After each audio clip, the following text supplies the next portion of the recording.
శత్రు స్థావరాలను సమూలంగా పెకిలించి వేయగల మన భరతమాత అంబుల పొదిలోని అస్త్రమే బ్రహ్మాస్. శిఖరాల నుండి సాగర తీరం వరకు భారత సైన్యం నిలబడెను దేశానికి రక్షగా.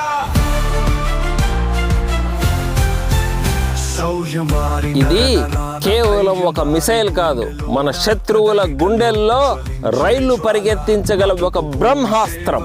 దాని వేగం, దాని విధ్వంసక సామర్థ్యం చూస్తే శత్రువులకు ఒళ్ళు జలధరిస్తుంది. జై జై భారత మాత, జై జై వీర సైనిక రక్తం చెమటతో కలిపి దేశానికి అంకితం. భూమిపై, సముద్రంపై, ఆకాశములో ఎక్కడి నుంచైనా లక్ష్యాన్ని ఛేదించగల సత్తా ఉన్న మిసైలే BrahMos. BrahMos is a technological marvel which is made in India with collaboration from Russia. Brahma's missile గురించి మొత్తం టెక్నికల్ ఇన్ఫర్మేషన్ ఇస్తాను. ఈ వీడియోని లాస్ట్ వరకు చూసేసేయండి. హలో ఫ్రెండ్స్, ఈరోజు ఇండియా పేరు వింటే ప్రపంచ దేశాలు గజ గజ గజ వణికిపోతున్నాయి. ఎందుకంటే మన దగ్గర ఉంది ఒక శక్తివంతమైన అస్త్రం బ్రహ్మాస్. ఈరోజు ఈ బ్రహ్మాస్ మిసైల్ గురించి అన్ని టెక్నికల్ పాయింట్స్ డిస్కస్ చేసుకుందాం. ముఖ్యంగా ఈ బ్రహ్మాస్ మిసైల్ అనేది 2 దేశాలు కలిసి నిర్మించుకున్న ఒక శక్తివంతమైన అస్త్రం అని చెప్పుకోవచ్చు. ఏవి ఆ దేశాలంటే, ఒకటి మన భారతదేశం ఇండియా, రెండవది రష్యా. మన ఇండియాకు సంబంధించిన డిఫెన్స్ ఆర్గనైజేషన్ DRDO అంటే డిఫెన్స్ రీసెర్చ్ డెవలప్మెంట్ ఆర్గనైజేషన్, రష్యాకు చెందిన NPOM ఆర్గనైజేషన్, ఈ 2 సంస్థలు కలిసి తయారు చేసిన మిసైలే బ్రహ్మాస్.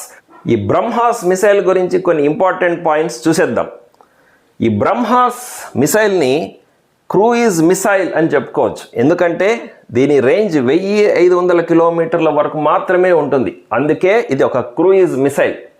దీన్ని ఫైర్ అండ్ ఫర్గెట్ మిసైల్ అని కూడా చెప్పచ్చు. ఎందుకంటే ఈ మిసైల్ని ఒకసారి లాంచ్ చేసిన తర్వాత తనింతకు తానే గాలిలో ప్రయాణించి శత్రు స్థావరాలను ధ్వంసం చేయగలదు. గ్రౌండ్ నుంచి ఎటువంటి గైడెన్స్ అవసరం లేదు. అందుకే దీన్ని అటానమస్ ఫ్లైట్ అన్నారు. అంటే తనకు తాను ఇది ప్రయాణించగలదు గాల్లో. Okay, next multipurpose capability. అంటే ఈ క్షిపణిని ల్యాండ్ అంటే భూమి నుంచి, సముద్రం నుంచి, గాలి నుంచి శత్రు స్థావరాలపై ప్రయోగించవచ్చు అన్నమాట. అది నెక్స్ట్ పాయింట్, లో రాడార్ సిగ్నేచర్. ఈ క్షిపణి గాలిలో ప్రయాణించేటప్పుడు శత్రువుల రాడార్కు దొరికే ఛాన్సెస్ చాలా తక్కువ. అందుకే లో రాడార్ సిగ్నేచర్ అని అన్నారు. నెక్స్ట్, ఈ క్షిపణి 300 కేజీల వార్హెడ్ను మోయగలదు. వార్హెడ్ అంటే ఇక్కడ ఉంటుంది ముందర భాగంలో. 300 కేజీలు బరువు గల వార్హెడ్ని మోయగలదు. ఈ వార్హెడ్ అంటే ఏంటి అంటే ప్రేలుడు పదార్థం ఉంటుంది వార్హెడ్లో. లైక్ RDX, HMX, TNT, లేకపోతే న్యూక్లియర్ మెటీరియల్ కూడా యూస్ చేయొచ్చు. ఓకే, పేలుడు పదార్థం అన్నమాట. Next, 2 stage propulsion. ఈ మిసైల్లో 2 స్టేజ్లలో ప్రొపల్షన్ అనేది జరుగుతుంది. ఫస్ట్ స్టేజ్లో సాలిడ్ రాకెట్ బూస్టర్ ప్రొపల్షన్ అనేది పనిచేస్తుంది. ఇది ఆన్ కాగానే రాకెట్ యొక్క వేగం 1000 కిలోమీటర్లు పర్ అవర్కు చేరుకుంటుంది. అంటే సూపర్ సానిక్ స్పీడ్ అన్నమాట. అటు తర్వాత second stage propulsion ramjet engine start అవుతుంది. ఈ ఇంజన్ స్టార్ట్ కాగానే మన మిసైల్ అత్యధిక వేగం అంటే 3000 కిలోమీటర్ల పర్ అవర్, గంటకు 3000 కిలోమీటర్ల స్పీడ్ను పట్టుకుంటుంది. సో ఇంత స్పీడ్తో మన మిసైల్ గాల్లో దూసుకెళ్ళగలదన్నమాట. సో దీని బరువు, మొత్తం బరువు ఎంత ఉంటుంది అంటేనా 3000 కేజీలు బరువు ఉంటుంది మిసైల్. ఏ మెటీరియల్స్ యూస్ చేశారు దీంట్లో అంటే అల్యూమినియం, టైటానియం అలాయ్స్ యూస్ చేసి ఈ మిసైల్ను తయారు చేశారు. దీని కాస్ట్ వచ్చేసి 34 కోట్లు. ఇవి ముఖ్యమైన పాయింట్స్. ఫ్రెండ్స్, మనం ఇప్పుడు బ్రహ్మాస్ మిసైల్ యొక్క కన్స్ట్రక్షన్ అంటేనా నిర్మాణం గురించి తెలుసుకుందాం. ఇంత ముందుగా మనం చెప్పుకున్నట్లు బ్రహ్మాస్ మిసైల్ 2 మెటల్స్తో తయారు చేయబడి ఉంటుంది. ఒకటి వచ్చి అల్యూమినియం అలాయ్, రెండవది వచ్చి టైటానియం అలాయ్. ఓకే, ఈ మొత్తం స్ట్రక్చరల్ ఫ్రేమ్ ఫ్యూసిలాజ్ అంటారు. ఇది అల్యూమినియం అలాయ్తో చేయబడి ఉంటుంది. ఎందుకంటే తక్కువ బరువు ఉంటుంది అల్యూమినియం. ఎక్కడైతే స్ట్రెంగ్త్ అవసరమో అక్కడ టైటానియం అనే ఒక లోహాన్ని కూడా యూజ్ చేస్తుంటారు. సో ఈ మిసైల్ యొక్క బరువు 3000 కేజీలు, ఇంక్లూడింగ్ పేలోడ్. మన వార్ హెడ్ని పేలోడ్ అని కూడా అంటారనమాట. ఈ వార్ హెడ్ అనేది మెయిన్ విస్ఫోటక పదార్థం, ఎక్స్ప్లోజివ్ మెటీరియల్. దీన్ని కొన్ని 100 కిలోమీటర్ల వరకు మొయ్యాలన్నమాట మిసైల్. ఓకే, సో ఈ వార్ హెడ్ను కలుపుకొని మొత్తం మిసైల్ యొక్క బరువు 3000 కేజీలు. మరి ఇంత బరువు ఉన్న మిసైల్ గాలిలో దూసుకుపోవాలి అంటే ఎంత శక్తివంతమైన ఇంజన్లు కావాలి కదా. అందుకే ఈ మిసైల్లో 2 ఇంజన్లు ఉంటాయి. ఫస్ట్ స్టేజ్లో సాలిడ్ రాకెట్ బూస్టర్ ఇంజన్ అనేది పనిచేస్తుంది. ఓకే, ఇది కొద్దిసేపు వరకే పనిచేస్తుంది. ఓకే, దీని మెయిన్ లక్ష్యం ఏంటంటే ఈ మిసైల్ని సౌండ్ స్పీడ్ని దాటించే వరకు పనిచేస్తుంది అన్నమాట. సో ధ్వని వేగం వరకు చేరుస్తుంది. అంటే గంటకి 1000 కిలోమీటర్లు అనమాట ధ్వని వేగం, అంత స్పీడ్కు చేరుస్తుంది ఈ సాలిడ్ రాకెట్ బూస్టర్. దీన్ని ఫస్ట్ స్టేజ్ అంటారు. మిసైలు గంటకు 1000 కిలోమీటర్ల స్పీడ్ చేరుకున్న తర్వాత ఇంకొక ఇంజన్ పనిచేస్తుంది. ఇది చాలా శక్తివంతమైంది, ర్యామ్ జెట్ ఇంజన్ అంటారు. ఇది సెకండ్ స్టేజ్లో ఉంటుంది. ఈ ఇంజన్కు కావాల్సింది లిక్విడ్ ఫ్యూయల్ ట్యాంక్స్ ఉంటాయన్నమాట ఈ మిసైల్లో. దీని నిండా లిక్విడ్ ఫ్యూయల్ నింపబడి ఉంటుంది. ఏ ఫ్యూయల్ అంటే అనా ఏవియేషన్ కిరోసిన్ అన్నమాట. ఓకే, ఈ ఫ్యూయల్ అనేది ఉంటుంది. మరి ఈ సాలిడ్ రాకెట్ బూస్టర్లో ఏ ఇంధనం ఉంటుంది అంటే సాలిడ్ ఫ్యూయల్ ఉంటుందన్నమాట. ఓకే, సో అది ఫ్రెండ్స్. ఇప్పుడు మిసైల్ ముందు భాగం చూద్దాం. ముందు భాగం చూసినట్లయితే ముందు భాగంలో వార్ హెడ్ అనేది ఒకటి ఉంటుందన్నమాట. ఈ వార్ హెడ్లో విస్ఫోటక పదార్థం, పేలుడు పదార్థం నింపబడి ఉంటుంది. వార్ హెడ్ యొక్క వెయిట్ వచ్చేసి దాదాపు 300 కిలోలు అనమాట. 300 కిలోలు వార్ హెడ్. ఈ వార్ హెడ్ ముందర నోస్ కోన్ అనేది ఉంటుంది. ఇది షార్ప్గా ఉంటుందన్నమాట. మన మిసైలు గాలిలో దూసుకు వెళ్ళేటప్పుడు ఇది ఉపయోగపడుతుందన్నమాట, నోస్ కోన్. సో వేగంగా దూసుకుపోవడానికి నోస్ కోన్ అనేది ఉపయోగపడుతుంది. ఈ నోస్ కోన్ వెనకాలే రాడార్ ఉంటుంది. ఓకే, శత్రు స్థావరాన్ని కనుక్కోవడానికి రాడార్ని ఇక్కడ అరేంజ్ చేసి ఉంటారనమాట. ఓకే, సో మరి లోపల మన ర్యామ్ జెట్ ఇంజన్ పని చేయాలంటే గాలి కావాలి కదా. అందుకు ఈ ఇంజన్లోకి గాలి వెళ్ళడానికి ముందర ఓపెనింగ్స్ ఉంటాయి. ఓకే, దీన్నే ఎయిర్ ఇన్లెట్స్ అంటారు. ఈ ఎయిర్ ఇన్లెట్స్ ద్వారా లోపలికి హై ప్రెషర్తో గాలి నెట్టబడుతుంది. ఓకే, అందుకే ర్యామింగ్ అంటారు. ర్యామింగ్ ఆఫ్ ఎయిర్ అంటే గాలిని ఎక్కువ ప్రెషర్తో, పీడనంతో లోపలికి నెట్టడాన్ని ర్యామింగ్ అంటారు. అందుకే ఈ ఇంజన్ పేరు RAM jet engine. Okay, so మన మిసైల్ వెళ్ళేది ఒక 200-300 కిలోమీటర్ స్పీడ్ కాదు, 1000 కిలోమీటర్ల స్పీడ్తో వెళ్తూ ఉంటుంది. మరి అంత స్పీడ్తో దూసుకు వెళ్ళేటప్పుడు ముందర ఎయిర్ ప్రెషర్ అనేది చాలా ఎక్కువ ఉంటుంది. ఓకే, ఆ గాలి పీడనం వల్ల గాలి లోపలికి ఫోర్స్గా నెట్టబడుతుంది అనమాట ఇంజన్ లోపలికి. ఈ విధంగా నెట్టబడిన గాలి లాస్ట్కి ఇక్కడికి చేరుతుందన్నమాట. ఈ ప్రదేశంలో గాలి ప్రెషర్ చాలా ఎక్కువ ఉంటుంది. ఆ గాలిలో ఆక్సిజన్ కూడా ఉంటుంది. ఆక్సిజన్ దేనికి అవసరం? మండడానికి అవసరం అన్నమాట. సో హై ప్రెషర్లో ఉన్న ఎయిర్ లాస్ట్కి కంబషన్ చేంబర్లోకి చేరుతుంది. ఇదంతా కంబషన్ చేంబర్లోకి చేరుతుందన్నమాట. మరి ఈ పైన కింద ఏముంటాయి అంటే ట్యాంక్స్ ఉంటాయి, ఫ్యూయల్ ట్యాంక్స్. ఈ ఫ్యూయల్ ట్యాంక్స్లో ఇంధనం నింపబడి ఉంటుంది, లిక్విడ్ ఫ్యూయల్. ఆ లిక్విడ్ ఫ్యూయలే aviation kerosene. Liquid fuel aviation కిరోసిన్తో నింపబడి ఉంటుందన్నమాట. సో మన జెట్ ప్లేన్స్, విమానాలు, హెలికాప్టర్స్ వీటిల్లో యూస్ చేసే ఫ్యూయల్ ఏంటంటే ఏవియేషన్ కిరోసిన్, పెట్రోల్ కాదనమాట. సో అందుకే దీన్ని లిక్విడ్ ఫ్యూయల్ అని అన్నారనమాట. సో మరి గాలి హై ప్రెషర్లో ఉంది కదా, ఆ గాలి కంబషన్ చేంబర్లోకి చేరుకుంది. మరి ఈ ఫ్యూయల్ ట్యాంకు కింద ఏముంది? ఫ్యూయల్ పంప్ ఉంది. ఈ ఫ్యూయల్ పంప్ ఏం చేస్తుంది? ఈ ఇంధనాన్ని ఎక్కువ ఒత్తిడితో ఈ కంబషన్ చేంబర్లోకి స్ప్రే చేస్తుందన్నమాట. ఎప్పుడైతే ఈ ఏవియేషన్ కిరోసిన్ లోపలికి స్ప్రే చేయబడుతుందో అప్పుడు ఆల్రెడీ లోపల గాలి ఉంది కదా, ఇక్కడ స్పార్క్ ప్లగ్స్ ఉంటాయి. స్పార్క్ ప్లగ్స్, ఈ స్పార్క్ ప్లగ్స్ ఇగ్నైట్ చేస్తాయి. అప్పుడు ఏమవుతుంది, ఈ లోపల ఉన్న ఇంధనం ఒక్కసారిగా మండడం స్టార్ట్ అవుతుంది.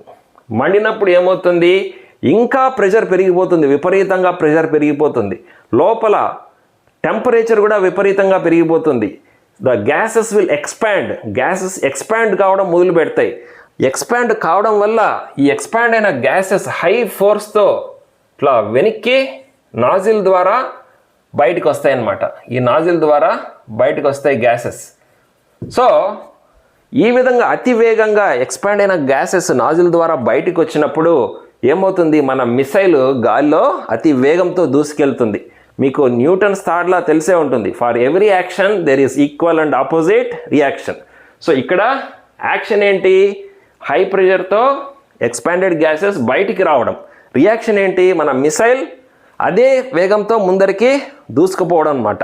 ఓకే, సో అయితే ఇక్కడ ముఖ్యమైన పాయింట్ ఏంటంటే, మరి ర్యామ్జెట్ ఇంజన్ పనిచేయడానికి దీని మినిమం స్పీడ్ అవసరం అన్నమాట. మినిమం స్పీడ్ ఎంత అంటే 1000 km/h.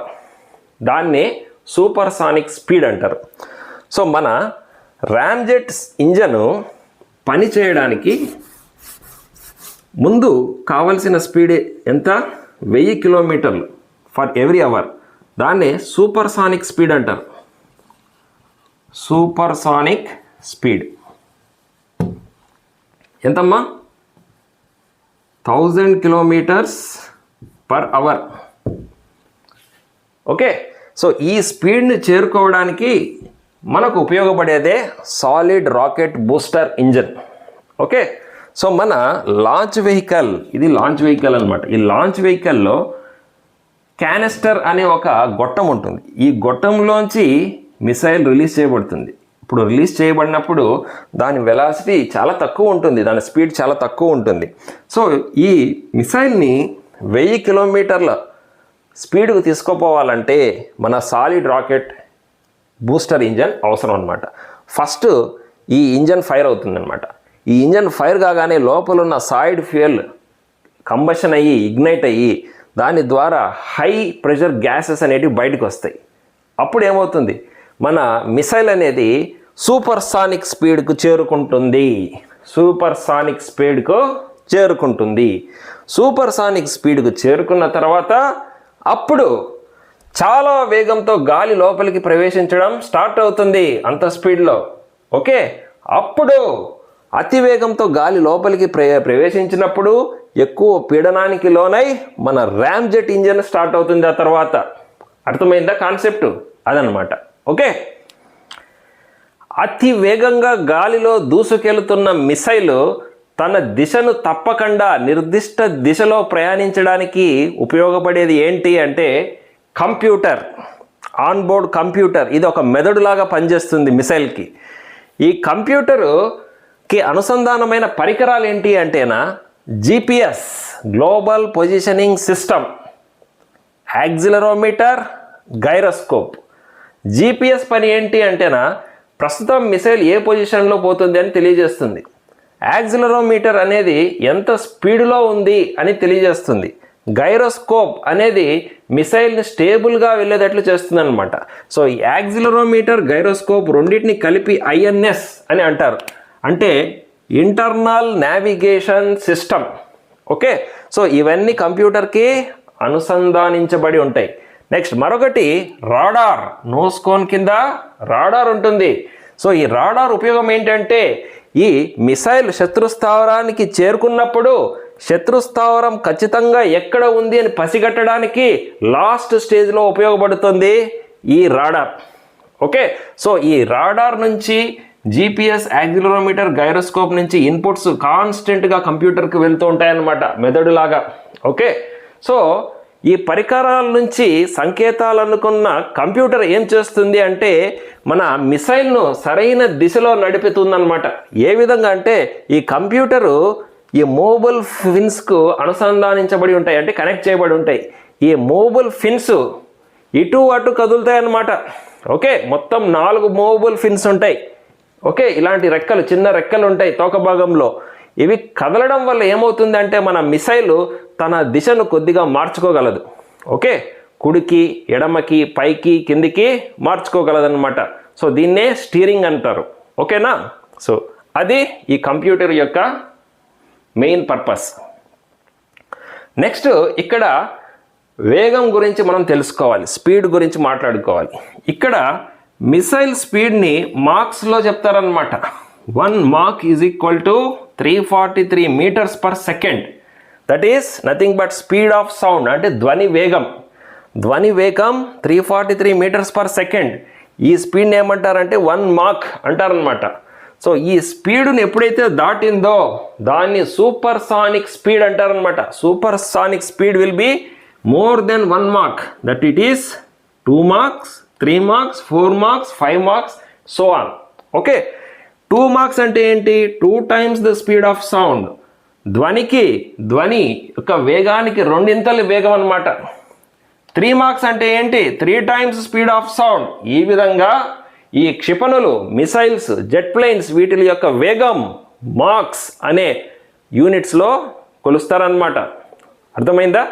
నెక్స్ట్ ఇప్పుడు మిషన్ ప్లానింగ్ గురించి తెలుసుకుందాం. మిషన్ ప్లానింగ్ అనేది చాలా కాన్ఫిడెన్షియల్, చాలా రహస్యంగా చేస్తారనమాట ఆర్మీ వాళ్ళు. సో ఫస్ట్ ఇదంతా శత్రు భూభాగం, ఎనిమీ సాయిల్. ఓకే, ఇటుపక్క అంతా మన దేశం అన్నమాట, మన భూభాగం. సో ఈ ఎనిమీ భూభాగంలో, శత్రు భూభాగంలో ఎక్కడెక్కడ టార్గెట్స్ ఉన్నాయి, ఎక్కడెక్కడ టార్గెట్ సైట్స్ ఉన్నాయి, ఎనిమీ క్యాంప్స్ ఎక్కడెక్కడ ఉన్నాయి, ఎక్కడెక్కడ కంట్రోల్ సెంటర్స్ ఉన్నాయి. ఓకే, ఇవన్నీ గుర్తించాలి. గుర్తించాలంటే ఏం చేయాలి అంటేనా, ఫస్ట్ మన దేశం వైపు నుంచి ఒక డ్రోన్ అనేది బయలుదేరుతుంది శత్రు దేశంలోకి.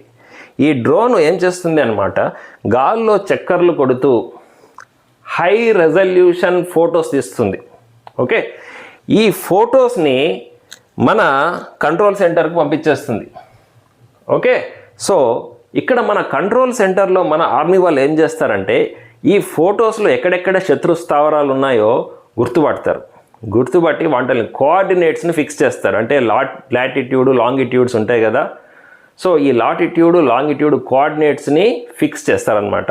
ఓకే, ఏ ఏ శత్రు స్థావరం ఏ ఏ కోఆర్డినేట్స్లో ఉన్నాయి అనేటివి ఫస్ట్ ప్లాన్ చేస్తారు. చేసిన తర్వాత next flight path programming. Flight path programming అంటే కంప్యూటర్ ప్రోగ్రామ్ చేస్తారు. ఓకే, సో మన మిసైల్ ఇక్కడ నుంచి లాంచ్ చేసిన తర్వాత ఏ దిశగా ప్రయాణించాలి, ఎంత వేగంతో ప్రయాణించాలి, ఎంత హైట్లో ప్రయాణించాలి, ఆ తర్వాత లాస్ట్ అటాక్ అయ్యేటప్పుడు ఎంత హైట్కు పైకి లేయాలి, ఎంత యాంగిల్లో అటాక్ చేయాలి, ఇవన్నమాట. సో ఇదంతా మొత్తం డేటా ఈ కంప్యూటర్లోకి లోడ్ చేయబడుతుంది, ఆన్బోర్డ్ కంప్యూటర్లోకి లోడ్ చేయబడుతుంది. దాన్నే ఫ్లైట్ పాత్ ప్రోగ్రామింగ్ అని అంటారు. ఓకే, ఇది చాలా ముఖ్యమైన డేటా. ఓకే, దీన్ని అనుసరించే మన మిసైల్ తూచా తప్పకుండా గాలిలో ప్రయాణించి శత్రు స్థావరాన్ని బద్దలు కొట్టగలదు. Okay, so flight path programming అయిన తర్వాత నెక్స్ట్ లాంచ్. సో లాంచింగ్ ఏ విధంగా చేస్తారంటే లాంచ్ ట్రక్స్ అనేటివి ఉంటాయి. ఈ లాంచ్ ట్రక్స్లో 4 బ్రహ్మాస్ మిసైల్స్ పడతాయి. ఒక్కొక్క లాంచ్ ట్రక్లో 4 బ్రహ్మాస్ మిసైల్స్. ఇటువంటి ట్యూబ్స్ ఉంటాయి, వీటిల్నే క్యానిస్టర్స్ అంటారు. ఈ క్యానిస్టర్స్లో భద్రంగా పెట్టి ఉంటారు. ఓకే, మొత్తం 4 క్యానిస్టర్స్ ఉంటాయి. 4 క్యానిస్టర్స్లో 4 బ్రహ్మాస్ మిసైల్స్ ఉంటాయి. ఓకే, ఎప్పుడైతే ఫైర్ చేస్తారో ఇక్కడ నుంచి ఈ బ్రహ్మాస్ మిసైల్ క్యానిస్టర్లోంచి ఠక్కుమని బయటికి వస్తుందన్నమాట. ఠక్కుమని బయటికి వచ్చేసి ఫస్ట్ స్టార్ట్ అయ్యేది ఏంటి అంటే solid rocket engine, solid rocket booster engine start అయిపోతుంది. అవ్వగానే ఏమవుతుందన్నమాట, మన మిసైల్ ఈ విధంగా దిశను చేంజ్ చేసుకొని శత్రు స్థావరం వైపు ప్రయాణించడం మొదలవుతుందన్నమాట. ఎంత వేగం చేస్తుందంటే 1 Mach స్పీడ్ చేరుకుంటుంది. 1 Mach స్పీడ్తో శత్రు స్థావరం వైపు గాల్లో దూసుకు వెళ్తుందన్నమాట. సో 1 Mach స్పీడ్ క్రాస్ అయిపోయి 1 Mach స్పీడ్ క్రాస్ అయిపోయిన తర్వాత మన ర్యామ్ జెట్ ఇంజన్ స్టార్ట్ అవుతుంది సెకండ్ స్టేజ్లో. రామ్జెట్ ఇంజన్ స్టార్ట్ అయిన తర్వాత వేగం ఎంతకు పెరుగుతుందంటే 3 మాక్ స్పీడ్కి పెరుగుతుంది వేగం. దీన్నే క్రూజ్ స్పీడ్ అంటారు. క్రూజ్ స్పీడ్కి చేరుకుంటుంది. ఈ క్రూజ్ స్పీడ్తో దూసుకెళ్తుంది. ఓకే, దూసుకెళ్తూ 10 మీటర్స్ హైట్లో ఎగురుకుంటూ మరి శత్రువు భూభాగంలో మన శత్రువు రాడార్ యూజ్ చేస్తాడు కదా. ఈ క్షిపణులు, యుద్ధ విమానాలు పసిగట్టడానికి రాడార్ యూజ్ చేస్తాడు కదా. ఈ రాడార్ ఏం చేస్తూ ఉంటుందంటే 360 డిగ్రీస్ స్కాన్ చేస్తూ ఉంటుంది 600 కిలోమీటర్ల దూరాన్ని, ఏమైనా మిసైల్స్ వస్తున్నాయా అని.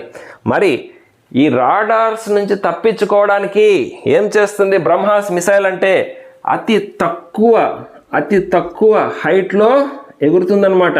చాలా తక్కువ హైట్లో, భూమికి చాలా తక్కువ హైట్లో వెళ్తూ ఉంటుందన్నమాట. ఎంత హైట్ అంటే దాదాపు 10 మీటర్స్ హైట్ మాత్రమే. సో దీన్నే టెర్రైన్ హగ్గింగ్ అంటారు. ఈ మనూవర్ని ఏమంటారంటే టెర్రైన్ హగ్గింగ్. టెర్రైన్ అంటే ల్యాండ్ని హగ్ చేసుకుంటూ, అంటే చాలా తక్కువ హైట్లో మిసైల్ వెళ్తూ ఉంటుందన్నమాట. మన శత్రు భూభాగంలోకి చొచ్చుకొని వెళ్ళిపోయిన తర్వాత ఇక్కడ ఒక థ్రెట్ అనేది ఉంది. ఏంటంటే ఎనిమీ రాడార్ ఉంది. ఇక్కడ ఎనిమీ రాడార్ ఏం చేస్తూ ఉంటుంది, 360 డిగ్రీస్ తిరుగుతూ గగనతలాన్ని స్కాన్ చేస్తూ ఉంటుందన్నమాట. శత్రు స్థావరాలు, శత్రు దేశాల నుంచి ఏమన్నా యుద్ధ విమానాలు వస్తున్నాయా, మిసైల్స్ వస్తున్నాయా పసిగట్టడానికి ఎప్పుడు ఈ రాడార్ పనిచేస్తూ ఉంటుంది. సో అయితే ఈ రాడార్ ఒక డ్రాబ్యాక్ ఏంటంటే కింద ఉన్న ఆబ్జెక్ట్స్ను గుర్తుపట్టలేదు, కింద ఎగురుతున్న విమానాలను, క్షిపణులను గుర్తుపట్టలేదు అంత ఎఫెక్టివ్గా. అందుకు ఏం చేస్తుంది అంటే మన మిసైల్ టెర్రైన్ హగ్గింగ్ మెనూవర్ను ఇనిషియేట్ చేస్తుంది. టెర్రైన్ హగ్గింగ్ మెనూవర్ అంటే, టెర్రైన్ అంటే భూమికి అతి తక్కువ హైట్లో ఎగరడం స్టార్ట్ చేస్తుంది. ఎంత హైట్లో అంటే 10 మీటర్స్ హైట్లో ఎగరడం స్టార్ట్ చేస్తుంది. ఇది చాలా కష్టం అన్నమాట. సో 10 మీటర్స్ హైట్లో 3 మాక్ స్పీడ్లో క్రూజ్ చేస్తూ శత్రు భూభాగంలోకి చొచ్చుకొని వెళ్ళిపోతుంది. ఓకే, సో ఈ మధ్యలో ఉన్న చెట్టు, చేమ, కొండలు, గుట్టలు ఇవన్నీ దాటేసి వెళ్ళిపోయిన తర్వాత లాస్ట్ టర్మినల్ స్టేజ్ ఆఫ్ అటాక్లో ఒక మాన్యూవర్ని స్టార్ట్ చేస్తుంది. ఏంటంటే స్టీప్ అసెంట్. స్టీప్గా ఈ మిసైల్ పైకి ఎగరడం స్టార్ట్ చేస్తుంది 3 మాక్స్ స్పీడ్తో. అప్పుడు దీని హైట్ ఎంతవరకు వెళ్తుందంటే 1800 ఫీట్కి చేరుకుంటుంది. 1800 ఫీట్కి చేరుకున్న తర్వాత ఈ మిసైల్లో ఉన్న రాడార్ యాక్టివేట్ అవుతుంది. ఈ రాడార్ ఏం చేస్తుందంటే యాక్టివ్ రాడార్ సీకింగ్. ఈ రాడార్ పిన్ పాయింటెడ్ అక్యురసీతో శత్రు స్థావరం ఎక్కడ ఉందని ఖచ్చితంగా గుర్తుపట్టిన తర్వాత అక్కడి నుంచి ఒక డైవ్ కొడుతుంది మిసైల్. ఎంత స్పీడ్తో అంటే 2 మాక్ స్పీడ్తో, అంటే 2000 కిలోమీటర్స్ ఫర్ ఎవ్రీ అవర్. అంత స్పీడ్తో ఒక డైవ్ కొట్టి డైరెక్ట్గా శత్రు స్థావరంపై అటాక్ చేస్తుంది. సో ఆ లోపల ఉన్న పేలోడ్ ఏదైతే ఉందో, వార్ హెడ్లో ఉన్న విస్ఫోటక పదార్థం, పేలుడు పదార్థం ఏదైతే ఉందో అది ఒక్కసారి బరస్ట్ అయిపోయి ఈ మొత్తం ఎనిమీ క్యాంప్ అనేది డిస్ట్రాయ్ అయిపోతుంది. ఈ ఎనిమీ స్థావరం అనేది కంప్లీట్గా విధ్వంసం అయిపోతుందన్నమాట. ఓకే, సో అది ఆ విధంగా ఈ మిసైల్ అనేది పనిచేస్తుంది. ఫ్రెండ్స్, ఈ మిషన్ మొత్తం కంప్లీట్ కావడానికి ఎంత టైం పడుతుంది? లాంచ్ అయినప్పటి నుంచి ఈ మిసైల్ స్ట్రైక్ అయినంత వరకు మొత్తం పడే టైం 15 మినిట్స్ ఓన్లీ. 15 నిమిషాల్లో మొత్తం ప్రాసెస్ అనేది కంప్లీట్ అయిపోద్ది. కొన్ని విషయాలు తెలుసుకుందాం. ఈ బ్రహ్మాస్ మిసైల్కి పేరు ఎలా వచ్చింది? సో ఈ బ్రహ్మాస్ మిసైల్ని తయారు చేసింది ఎవరు? India, Russia. మన భారతదేశంలో ప్రవహించే బ్రహ్మపుత్ర నుంచి ఫస్ట్ 4 లెటర్స్ BRAH, రష్యాలో ప్రవహించే మాస్కోవా నది నుంచి నెక్స్ట్ 3 లెటర్స్ MOS అన్నమాట. ఓకే, సో మన ఇండియన్ టెక్నాలజీ 50% యూస్ చేస్తే రష్యన్ టెక్నాలజీ 50% యూస్ చేశారు. కాబట్టి బ్రహ్మాస్ మిసైల్లో 50% ఇండియన్ స్టేక్, 50% రష్యన్ స్టేక్ ఉన్నాయన్నమాట. సో ఇటీవల మనం బ్రహ్మాస్ మిసైల్ని సక్సెస్ఫుల్గా ప్రయోగించగలిగాం ఒక దేశం మీద. అది చూసిన ఇతర ప్రపంచ దేశాలు, ఈజిప్ట్, ఇండోనేషియా, సౌదీ అరేబియా, ఇటువంటి దేశాలు మాకు కూడా బ్రహ్మోస్ మిసైల్స్ కావాలి అని మన దేశం దగ్గరికి వచ్చారు. అయితే మనం రష్యా పర్మిషన్ లేకుండా వాళ్ళకి మిసైల్స్ అమ్మలేం. ఫ్యూచర్లో రష్యన్ టెక్నాలజీని యూజ్ చేయకుండా కంప్లీట్ ఇండియన్ టెక్నాలజీని యూజ్ చేసి బ్రహ్మాస్ మిసైల్ని తయారు చేసే విధంగా మన దేశం అయితే ప్రయత్నాలు చేస్తుందన్నమాట. So I dedicate this video to the missile man of India doctor APJ Abdul Kalam. So ఈ వీడియో చేయడానికి ముఖ్య ఉద్దేశం ఏంటంటే మన దేశంలో ఉన్న యంగ్ జనరేషన్ వాళ్ళను డిఫెన్స్ టెక్నాలజీ వైపు మోటివేట్ చేయడానికి ఇటువంటి వీడియోస్ చేస్తూ ఉంటున్నాను. మీకైతే ఈ వీడియో నచ్చినట్లయితే ఒక లైక్ ఇవ్వండి, నా ఛానల్ను సబ్స్క్రైబ్ చేయండి, ఈ వీడియోని మీ బంధుమిత్రులకు కూడా షేర్ చేయండి. జై హింద్.